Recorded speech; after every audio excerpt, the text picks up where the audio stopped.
How to make website template in Canva. Need a quick website without coding? Let's design a template in Canva. So first, go ahead and open up Canva and then go ahead and click on this create button at the top left and then head over to websites and then click on website. So once you click on this would take you to your canvas. So Canva will then give you a blank canvas. So in here, you can go ahead and add your content for your website.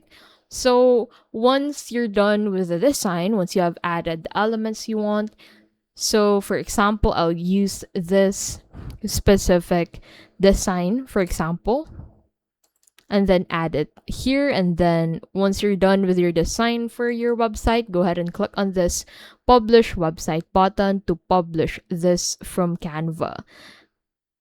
Canva makes website templates fast and beginner friendly, ideal for portfolios, landing pages, and small business sites. And that is how to make website template in Canva.